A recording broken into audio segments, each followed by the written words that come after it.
El mundo se ha quedado sin espacio. Mientras las ciudades buscan crecer en tierra, China ha mirado hacia el único límite que le quedaba, el océano. Con una inversión de 14.000 millones de dólares, se ha embarcado en una misión que desafía la lógica: construir una pista de aterrizaje donde solo había mar abierto, capaz de resistir tifones, corrosión y la furia de las profundidades. Esta es la historia de la megaestructura más audaz del siglo XXI. ¿Es posible domar el océano para crear tierra? Prepárate para descubrirlo.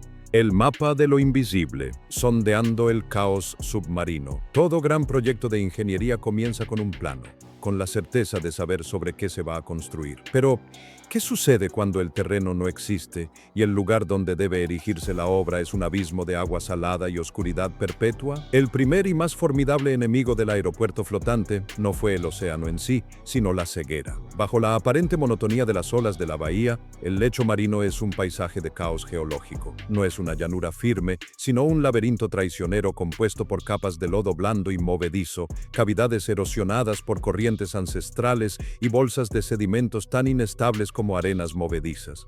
Construir aquí, a ciegas, sería el equivalente a levantar un rascacielos sobre un terreno minado. La primera batalla, por tanto, fue una batalla por la visión. Para ganarla, China desplegó su flota más avanzada de buques de prospección, equipados con una tecnología que convierte el sonido en imagen, el sonar multihaz. Imagine estos barcos como murciélagos de acero de proporciones colosales, emitiendo millones de pulsos acústicos por segundo hacia las profundidades. Cada onda de sonido que golpea el fondo y regresa es un dato, un punto de información. Al procesar millones de estos ecos, los ordenadores a bordo son capaces de tejer un mapa tridimensional del abismo con una precisión escalofriante, donde cada desnivel, cada grieta, cada promontorio de roca queda registrado con un detalle milimétrico. Este mapa de la superficie del lecho marino fue el primer gran logro, pero era solo la portada del libro. La verdadera historia, la que determinaba el éxito o el fracaso cataclísmico del proyecto,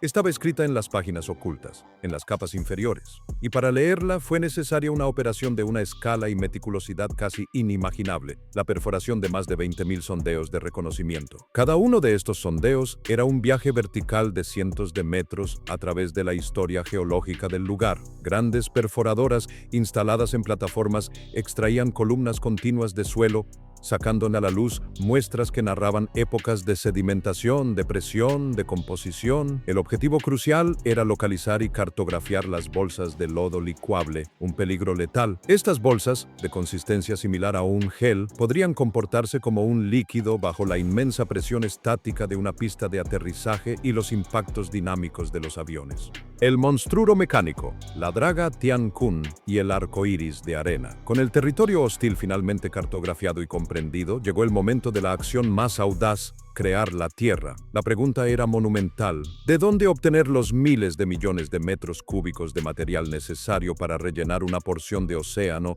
del tamaño de una ciudad? Transportarlo desde tierra firme en flotas interminables de camiones habría sido un ejercicio de ineficacia económica y logística absurda. La respuesta, una vez más, surgió del mar. Para esta titanomaquia, China presentó a su campeón mecánico, la draga autopropulsada Tian-Kun, la más grande y poderosa de su tipo en el mundo. Este buque no es un simple barco, es una ciudad industrial flotante, una fábrica móvil de creación de terreno. Su potencia reside en un sistema integrado de una violencia controlada y hermosa. En su proa, un cabezal de corte equipado con gigantescas fresas de acero de alta resistencia, capaces de triturar y pulverizar la roca del fondo marino con la misma facilidad con que una cuchara remueve helado. Este material fragmentado, una mezcla densa de roca, arena y agua de mar, es inmediatamente succionado a través de una tubería de diámetro impresionante por bombas de una potencia descomunal. Pero el verdadero espectáculo, la firma distintiva de esta operación,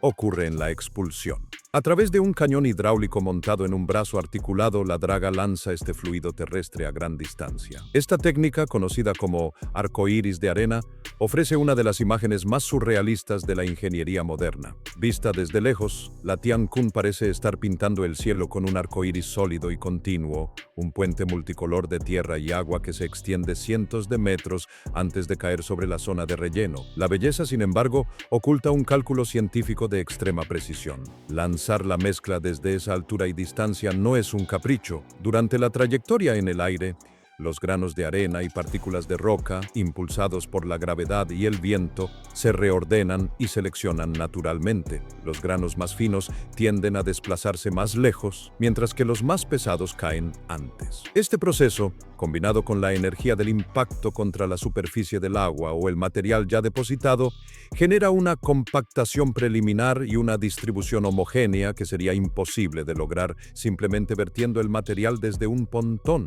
Además, permite depositar la carga sobre las capas de geotextil sin dañarlas con el peso concentrado de una descarga masiva directa.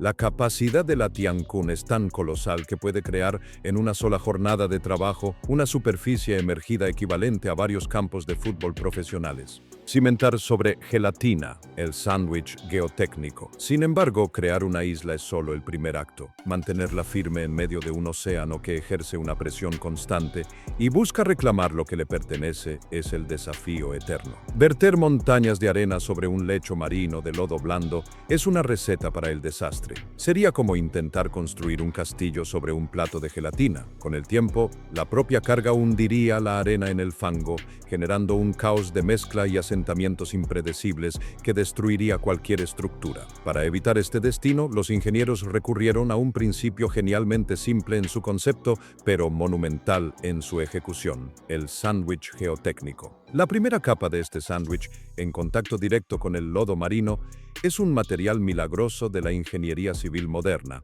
el geotextil. Imagine una manta o una sábana de una resistencia extraordinaria tejida con polímeros de alta tenacidad, pero permeable al agua. Su función es doble y crucial. Primero, actúa como una barrera de separación, impidiendo físicamente que los granos de arena recién depositados se mezclen con las partículas finas y viscosas del lodo subyacente. Segundo, al permitir el paso del agua pero no de los sólidos, facilita el drenaje y la consolidación del suelo inferior, reduciendo la presión de poros y aumentando la estabilidad general. Pero una sábana, por muy resistente que sea, no puede soportar por sí sola el peso de una isla. Sobre esta capa separadora se construye el esqueleto de la nueva Tierra, una capa de grandes bloques de roca. Estos no son simples piedras, son fragmentos de roca seleccionada, algunos con un volumen comparable al de un camión volquete, que se colocan metódicamente para formar una capa de transición rugosa y de alta fricción. Aquí reside la ciencia elegante de la solución. Las rocas, con sus aristas y superficies irregulares, proveen una enorme resistencia al desplazamiento lateral. La arena que se vierte posteriormente sobre ellas no se asienta sobre una superficie lisa, sino que se interconecta, encajándose en los huecos y rodeando los bloques, creando un macizo compuesto donde la fricción entre la roca y la arena, y entre los propios granos de arena compactados, genera una masa cohesionada. La roca aporta la fuerza esquelética y la resistencia al corte. La arena, una vez compactada, aporta el relleno masivo y la transferencia uniforme de cargas. Juntos, sobre el geotextil separador, forman una base compuesta que distribuye el inmenso peso de la futura infraestructura sobre una área mucho mayor del blando lecho marino,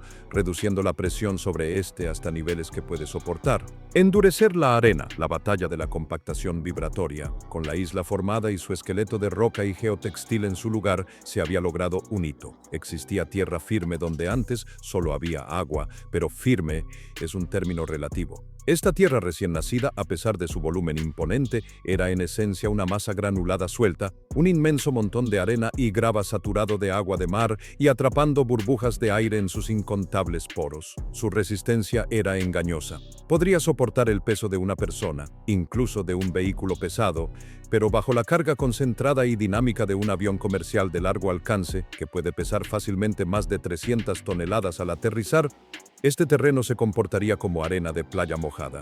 Cedería, se deformaría y colapsaría con consecuencias catastróficas. El material bruto estaba allí, pero ahora debía ser transformado, forjado en un material con propiedades ingenieriles predecibles y extraordinarias. Este proceso alquímico a escala y escala geológica se logra mediante una técnica denominada vibroflotación o compactación vibratoria profunda.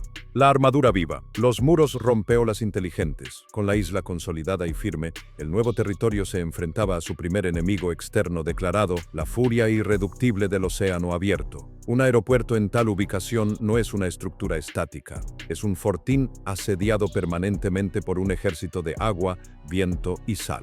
Las tormentas tropicales y los tifones de la región son capaces de generar monstruos de energía hidráulica, olas de más de 10 metros de altura que impactan con una fuerza de miles de toneladas por metro cuadrado. Ante esta amenaza, la intuición podría llevar a construir una muralla de hormigón maciza, alta e impenetrable.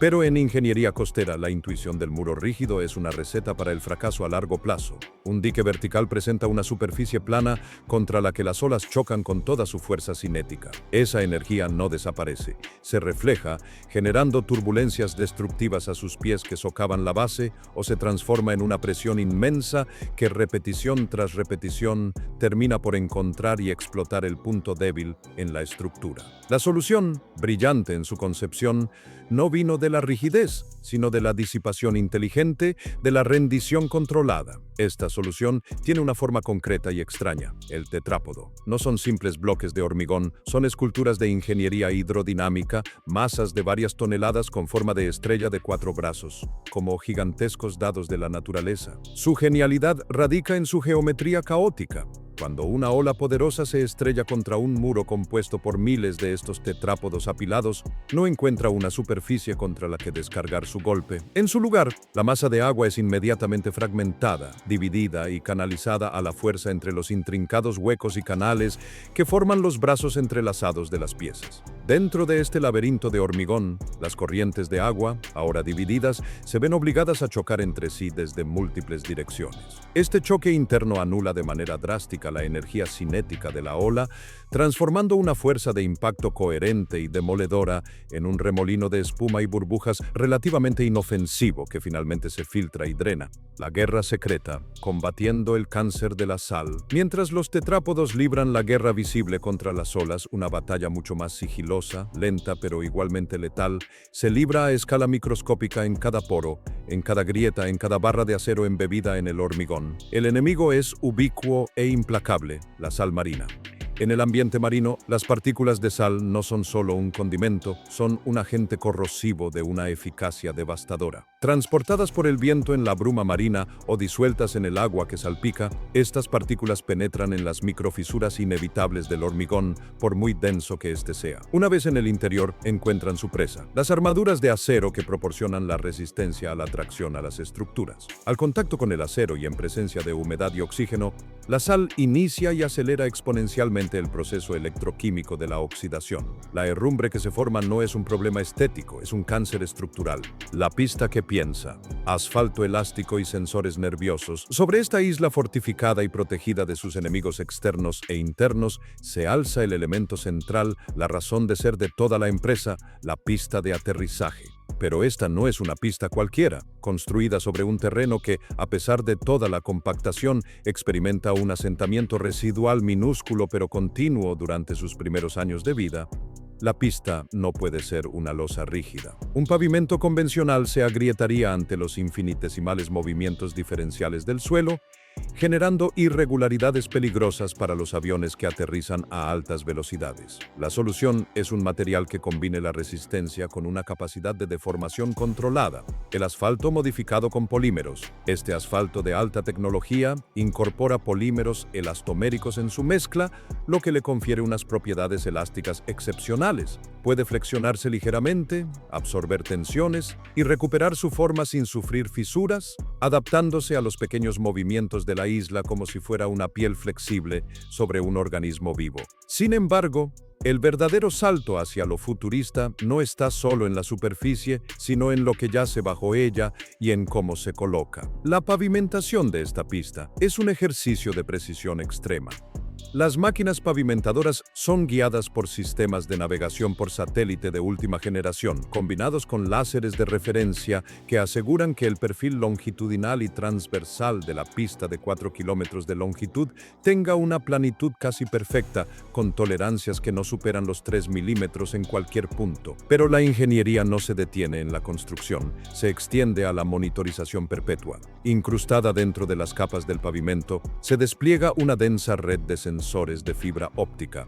Estos sensores, delgados como un cabello, actúan como el sistema nervioso de la pista. Son capaces de medir con una sensibilidad extraordinaria parámetros como la tensión, la deformación, la temperatura y, crucialmente, el asentamiento.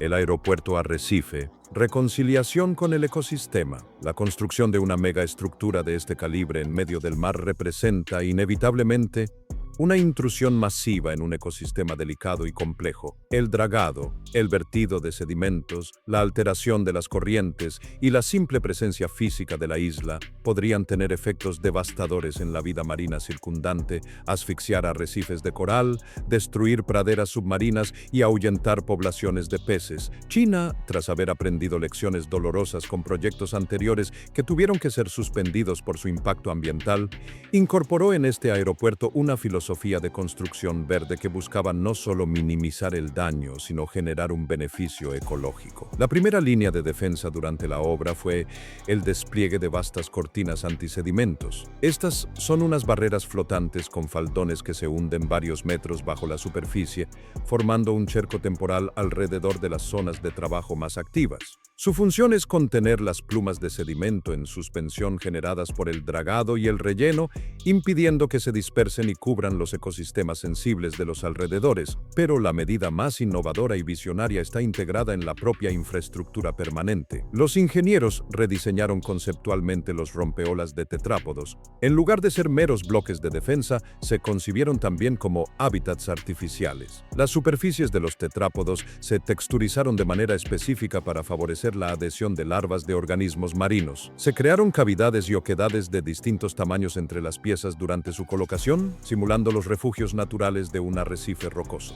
Con el paso del tiempo, estos bloques de hormigón aparentemente inertes inician un proceso de colonización biológica. Las algas son las primeras en adherirse, seguidas por mejillones, ostras y otros moluscos. Estos organismos, a su vez, atraen a pequeños peces y crustáceos. Eventualmente, en las aguas adecuadas, incluso pueden establecerse corales. Lo que era una barrera defensiva se transforma así en un vibrante arrecife artificial, un nuevo hotspot de biodiversidad marina. Este arrecife no solo mitiga la pérdida de hábitat, sino que en muchos casos puede llegar a crear una biomasa mayor que la existente previamente. El aeropuerto, de esta forma, no solo ocupa un espacio en el océano, interactúa con él, fomentando la vida justo bajo sus pistas. Es un poderoso símbolo de una nueva era de la ingeniería, donde la infraestructura pretende ser no una cicatriz en el paisaje, sino un órgano nuevo, integrado en el ecosistema, que demuestra que el progreso técnico y la regeneración ambiental no son fuerzas opuestas, sino que pueden ser diseñadas para converger.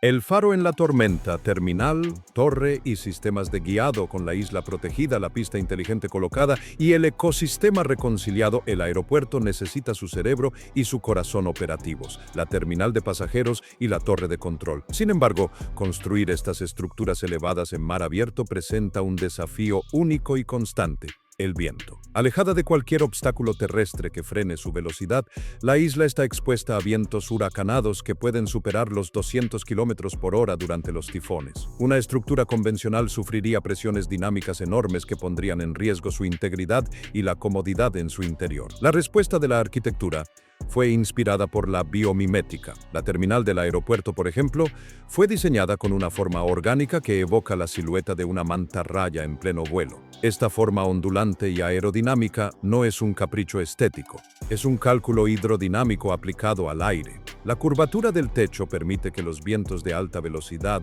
en lugar de impactar de frente contra una fachada plana, se deslicen suavemente sobre la superficie, reduciendo de manera drástica la carga de viento sobre la estructura y minimizando las turbulencias y vibraciones en el interior. La torre de control, el faro desde el que se coordina cada movimiento, enfrenta el mismo desafío de forma aún más crítica, dado su perfil esbelto y elevado. Cuando el primer avión toque la pista de este aeropuerto flotante, no será solo un aterrizaje, será la confirmación de que un trozo de océano salvaje ha sido domado, no mediante la fuerza bruta, sino a través de una inteligencia profundamente estratificada. Desde la comprensión milimétrica del caos submarino hasta la creación de un arrecife bajo sus cimientos, este proyecto redefine el límite de lo posible. nos demuestra que el mayor desafío de la ingeniería moderna no es solo construir más alto o más grande, sino hacerlo en los lugares donde la naturaleza es más hostil y hacerlo con una resiliencia que dialogue en lugar de imponerse con las fuerzas del planeta. La conquista ya no es sobre el territorio, sino sobre la imposibilidad misma.